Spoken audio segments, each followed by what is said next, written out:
Welcome to Moms Don't Have Time to Read Books, hosted by me, Zibby Owens. It's an award-winning podcast with over 1,900 episodes, all featuring authors of books you love and those you have yet to discover. Listen daily 5 times a week. Then go to zibbymedia.com and learn more about what the LA Times called the Zibbyverse. Zibby Media includes Zibby's Bookshop, an independent bookstore in Santa Monica, Zibby Books Publishing, Zibby Retreats, Zibby's Book Club, and more. Go check it out at zibbymedia.com and follow me on Instagram at Zibby Owens. It'll take you where you need to go. Thanks for listening. Cherry Liu Tsai is the author of Love Can't Feed You, a novel. Cherry is a writer/playwright originally from the Philippines of Chinese and Filipino heritage. Currently based in Brooklyn, New York, she received her BA at NYU's Gallatin School of Individualized Study and attended Brooklyn College's MA in English Literature, as well as the MFA in Playwriting program under Mac Wellman and Aaron Courtney. She is a recipient of fellowships and residencies from VONA, VONA, and Tin House, among others, and a finalist for way too many things to mention. I wonder what they are. Welcome, Cherry. Thank you so much for coming on Moms Don't Have Time to Read Books to discuss Love Can't Feed You. Congratulations. Thank you so much. As we were just discussing, this novel is so the first-person voice, and I mean, it is a first-person, right? Yes. Yeah. Oh my gosh, I'm like, why did I think this was true? But it's so deep, feels so deeply personal and relatable to the main character that you feel you are completely a part of this person's life. I could not stop reading. I just wanted to consume more and more and see what happened, the horrors of her life, the violence against her dad. I mean, there's some really tricky parts of the story, but really you're just rooting for her so much, for Queenie to be okay. Tell listeners about the story and what it's about. Let's start there. Thank you so much again for having me here. I'm really excited to talk to you and about the book. It's something that is very close to my heart because it talks a lot about things that I had gone through as a person who is half Chinese and half Filipino. And maybe that's why some people think it's a memoir because of that. But the core of the story is it's about Queenie, a 17-year-old who immigrates to the United States with her father and her younger brother to reunite with her mother, who is an overseas nurse. You know, she's from the Philippines. She came to the United States to work in the healthcare industry, and they haven't seen each other for about 5 years. And in that time, the mother has changed so much that she's unrecognizable to the family. So essentially, the story is about this family through the eyes of the daughter, Queenie, and how they immigrate thinking that they're going to achieve the American dream, but actually they start experiencing the American nightmare. And that is of assimilation and what you are demanded to erase because of assimilation. So interesting. Oh my gosh. So when Queenie first gets to the States, her mother has had them come over, right? And she spent all this money. And so the mother is convinced that everybody has to earn the money back. And so she has to get this job as a caretaker for an elderly woman. And meanwhile, the mother is a nurse. And then the father ends up having to get a job sort of cleaning up trash. And they're all basically sort of it's like a metaphor, right? Of where they feel their place in society might be. I feel like there's a statement to that, but they're just cleaning up other people and not being allowed to shine for the brilliant people they are themselves or their own gifts, right? But they're just at one point someone was like, I'm not even a nurse, I'm a And Queenie often asks other caretakers, are you happy? Aren't you tired? How are you feeling about this station in life, essentially? So tell me a little bit about that, because I feel like that really sets the scene for some of the, just the point of view, the unique point of view that this novel takes you into. Right. So, I mean, I know that as someone who also came here with a similar background, my mom is a nurse herself, and she came with other Filipina nurses who were taken because they were nurses, and actually I even I worked briefly at a hospital when I was in my 20s, right after college, because my mom, of course, of course, this is the story of every Filipino American that you will meet. They have someone who's a nurse in the family, and they're expected to be doctors or nurses. So I didn't want that for myself, and I ended up just working in a hospital to see if that was something that I wanted to do. And I mean, God bless the people who can do that, because I cannot. I was there for 5 years as a clerk, and I just saw things, heard things, and it's really heartbreaking at times, witnessing things just from both sides, from the patient point of view and then the caregiving point of view. And I thought that writing a novel that really asks what caretakers give up for themselves in order to care for someone else, because usually we don't think about who the people caring for us are in these settings, but they have personal lives, they have personal dramas, they have families that they have given up, right? Mm. Or deferred, let's put it that way, deferred to think about a better future. And sometimes it's not that way. You lose connection, you lose part of yourself, I guess, in caring for someone else as well. So that was something that I was really keen on exploring. One of the most powerful relationships and the dynamics is between Queenie's parents. So her mom had at one point been a dancer / sex worker, whatever. And the father was a much older man who she marries theoretically for money, but then finds out he doesn't really have much money. Yeah. And their relationship when he comes to America in particular is so fraught. I mean, there's one scene where Queenie and her brother and her mother have just barely gotten behind the door and locked it, where the dad is like brandishing a knife. I mean, whoa, it was like so powerful. And the frustration he had about her behavior and the frustration she had about what she thought with him. I mean, this whole mix of disappointment and betrayal and all of it. Just tell me a little more about the two of them. And then, of course, Queenie has to witness all this as a model of,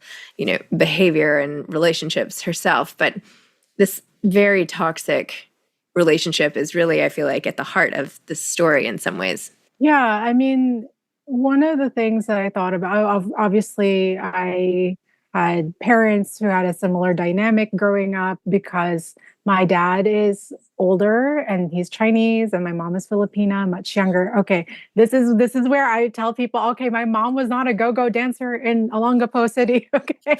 But I did take part of that story, because what I did notice working at the hospital was that I was meeting a lot of people who were nurses, and especially if they were women, and then they had a male partner who basically didn't catch up with them economically, or all of that. There seemed to be a lot of issues, and it was something that I think I even read a study where the the nurse basically leaves her partner because she, usually it's a woman, feels that her male partner has not kept up with her, and that she is growing and he is actually holding her back, And so in this dynamic, because they're immigrants, it made me think, well, how many stories of people do I know where actually the nurses have come here and they have left their family? I mean, I have known personally stories of people who have left their family and literally just forgot about them or started living their own lives here. And so that was something that I started thinking about, and then thinking, what does this do to the children? From the child's point of view, when you see this, as you said, as the model for what adult life is, what working life is, and the transactions behind relationships. I mean, how many articles, essays, videos have we seen where people talk about 50-50, whereas some cultures, it's the man who's supposed to be taking care of the woman. And what if they suddenly come into this American environment, and that's not the case, where they demand that you pull your weight. So what does Mhm. that do? And for the male psyche, I find that there's a diminishment of who they are as people, because they feel like, well, who am I? Because Mhm. this American self that I'm supposed to be, I can't manage it with who I was in the other country, and so I don't know who's right, because whose point of view are we privileging? Of course, women's rights in other countries, sometimes it's not where it should be, because of patriarchy, et cetera, et cetera. But at the same time, I also think about, it's complicated, because what traditions and mores and uh, mentalities do we kind of keep for ourselves from wherever our you know ethnic identities were from originally, and then what becomes this American self, for the immigrant, for second, third, fourth, whatever generation, Hmm. so that's something that I was contending with also in the book. Interesting. Well, then we see what happens with some of her Yes. relationships. She has this one moment with a boy where she sort of invokes like more of a violent sort of tone, more aggressive tone, and he's like, "I thought you were this nice Filipino girl. What are you doing?" Yeah. She's like, Yeah. "No." And then we watch as she sort of explores her own sort of sexual identity throughout the book, and at one point she's like, "Wait, what am I doing? I still like men." And the woman is like, "I do too. Don't worry about it." And there's just a lot of exploration and identity searching, even sexual identity. Can you speak to that a little bit? Yeah, and for the listeners, just to give context, so there is also, because this is a coming of age story, I also wanted to deal with what happens with a young person's sexuality, where they're experimenting, or they're thinking, well, if this isn't as great, what are the other options out there? And so she does develop. I don't know if it's a healthy relationship either with an older woman, and so I just keep thinking that that is life, because a lot of people that I also meet, or also my experiences, again, not my experience, but just people that I've met, they talk about, who are they, especially when you're completely upended in this world that you're trying to navigate, and then nobody is telling you, or that's not exactly true. People are telling you this is how it's supposed to be, but then you see that it's not working, right? So she sees the relationship, Queenie sees the relationship between her parents not working. She saw that she tried with this boy who's half Greek, half Filipino, that she met through work, and Zeus. not working, and so there's this very exciting woman who comes in and tells her things and tries to educate her. And because she doesn't know what the norms are culturally, she thinks that, okay, maybe this is something that I'll see what this is about, Mhm. so there's a lot of learning through experimentation, learning through stories, learning through just different experiences with herself, and then other people, and then learning also from their points of view. And her good friend, also, what's his name? Yeah, Zan? yeah, Yan. Yan, sorry, Yan. Yan, who is a shoulder to cry on for her at many times. And then he ends up having a whole secret life of his own. Yeah. And you even talk about, someone he's having a relationship with is someone who seems so masculine that you would never know, in Filipino culture, that this person would possibly, I think it goes with this theme of like things aren't necessarily what they seem, right? Yeah, yeah.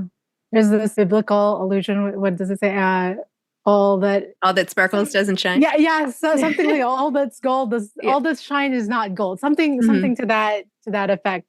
Also, I just want to say that maybe it's my mom brain working out, because I just gave birth last year. My daughter just turned Oh, 1, so I yay. find that my brain has been like, You know? My brain was like that for many, many years. Some days I'm still like, I don't even know. But yes, I totally understand. And on a good day, I can't pull up an expression. So tell me more about your life. You have an MFA in playwriting, right? Which I Yeah, found so yeah, I do interesting. have an MFA in Okay, playwriting. I was like, what? So just take me back. When did you decide to be an author? Like, what is your what is your story? Yeah, I guess I've always been. So originally, I wanted to be an actress. I mean, I was writing. I mean, I think every teenager writes angsty poetry in their youth, you know. So I did that, and then I had met folks when I was at NYU, and then also in regular life. Like I was at this martial arts school, and I had this Italian teachers. They were twins, and one of them was an actor stuntman. So I was always in that realm, and he was saying, "Yeah, you should be in film, TV, or theater." And so I was thinking, okay, maybe I'll try this, but I didn't know what I was doing. I had no mentor, and then I did that for a little bit. I did get a scholarship from this gentleman to go to acting school for a year in a conservatory. I did that, and then I tried to audition. It was just really hard. I felt like uh, just people saying no to me all the time was so hard. And then always asking myself, am I good enough for this? Am I so it was just not computing. And then I worked in the hospital. Then I got married, and then I don't know, I felt like life was just passing by. Then suddenly I met some people who kind of rekindled my acting. And then after that, I realized that, you know what, I think I like writing more. So I started writing plays. And then I got into an MFA program because I was also kind of writing fiction, but very experimental. I went to an MFA program at LIU for a semester, but I don't know. I felt like the environment was not for me. So I dropped out.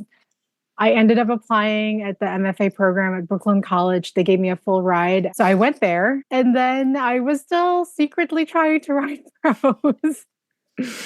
And then when the pandemic happened, so I had graduated right before the pandemic, like in 2018. I was miserable. I had a knee injury. I couldn't walk. Theater was closing down everywhere. And then I just thought, I don't know what I'm going to do. I'm just going to keep writing. So I went to this novel generator at Catapult when they still had Hmm. the school. Took it with Lean Steger Strong.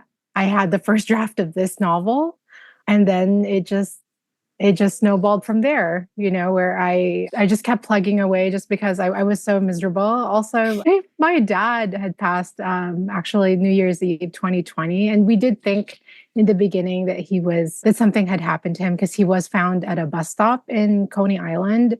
Oh, And it was such a hard moment for me where I just questioned everything in life. And then we didn't know for a while what had happened to him.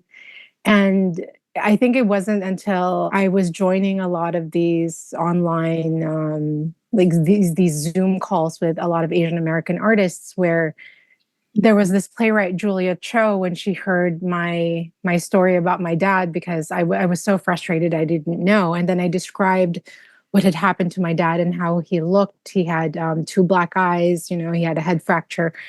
And then she's out in California. So she asked her husband, who is an emergency room doctor, about it. And he said that, oh, he fell because of the raccoon eyes. So I had never heard that. And the doctors here didn't explain anything about that, you know. And it was weird because the people who were working at the hospital, they were whispering to me, because these were people that I knew, where it was the hospital where I used to work.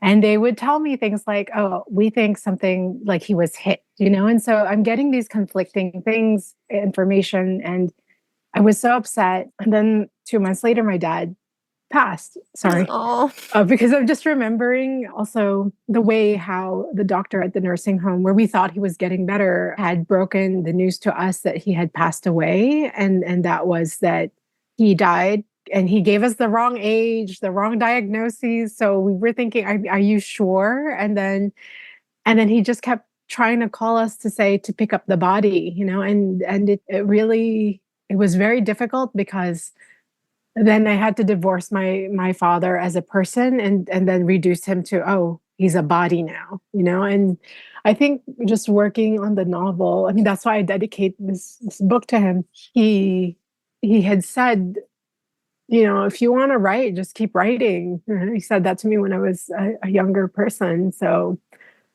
he was very supportive, and I thought, it's the least I could do that you had support, like given me that support when I was younger, to say that encouragement. If you think you can do it, do it. So, which is unusual for a lot of Asian parents because they tell you things like do something practical with your life. But my dad, he was the dreamer, so he said, no, if you want to chase after your dream, do it. I'm so sorry that he was not able to make it. So he did not meet his granddaughter, and he did not live to know that I am publishing a book. Oh, I'm so sorry. I'm so sorry. And that's such a complicated grief. That the way that all happened is so traumatic. And I'm so sorry you went through that. That's just terrible. Oh my gosh, I didn't know I would be talking about that because it was hard to talk about it before. Like I would just cry at everything, and it's okay. It's okay to cry about it. It's so sad. I mean, now the last scenes of the book are about this. I mean, fictitiously, but yes, it's the same.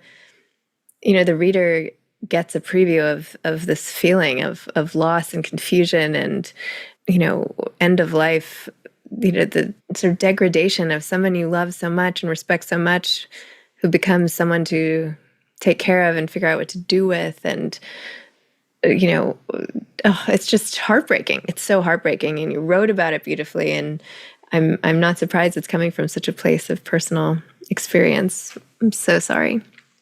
I mean, I felt like during the pandemic, nobody was going anywhere, and I felt like I was just sort of making myself crazy, just churning all this over and over in my mind, and I felt like, well, I have to put it into something that makes sense because otherwise, what was the purpose of anything, Because I did feel like my dad was degraded towards the end, and I wish it wasn't that way, but yeah, that's how it turned out, So so I'm happy that I was able to use those emotions into something that makes sense in this book, And again, I'm very thankful. I had a complicated relationship with him. He wasn't a saint, but I'm grateful for the encouragement that he had because, being a writer and being an artist, choosing this life, it's not easy, very lonely. And sometimes just a word of encouragement helps so much, So I'm grateful. And again, the book is dedicated to him. And I hope wherever he is that he is proud and, happy. Oh, well, I am so sorry. And I had this close relationship with my grandmother, who was the biggest encourager of my own writing. And I would cry like when my first book came out that she wasn't there because like I wanted to just be like, I did it. And like you and I should be hugging right now. Like I should show you that after all that, it came, the dreams came true. And people would say to me, I know that she knows, so people have all different beliefs of what people know, but I like to believe that the people that we love and who have encouraged us on some level in the universe, I don't even know, somehow know and sort of bless what is going on. So I cling to that hope. But of course, it's unfair and terrible that they can't be here. And I'm just so sorry about your dad.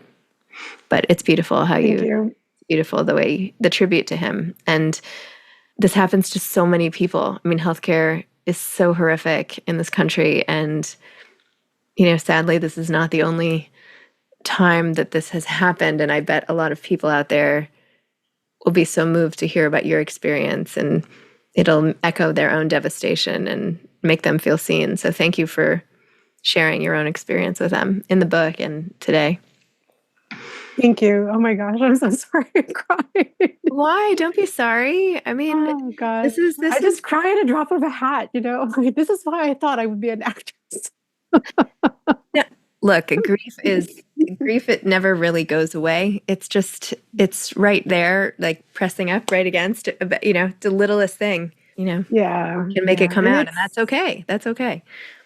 Yeah, it's only been 4 years, and to your point, and I'd gone to this grief group when the year that he passed, and then I met so many people who had most of the people that I had met had horrific healthcare stories, and that's such a sad thing where just healthcare here it's not what people think it is, and you're not taken care of.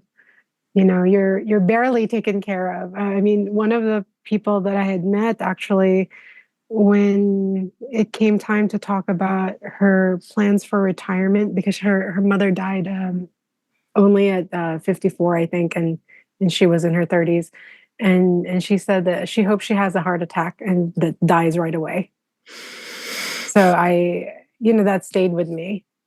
I mean, the book really is, from the beginning to the end. Like when I think about it through the lens of healthcare, which I wasn't but that is the main, really one of the through lines of who takes care of who and how, and what's it all about?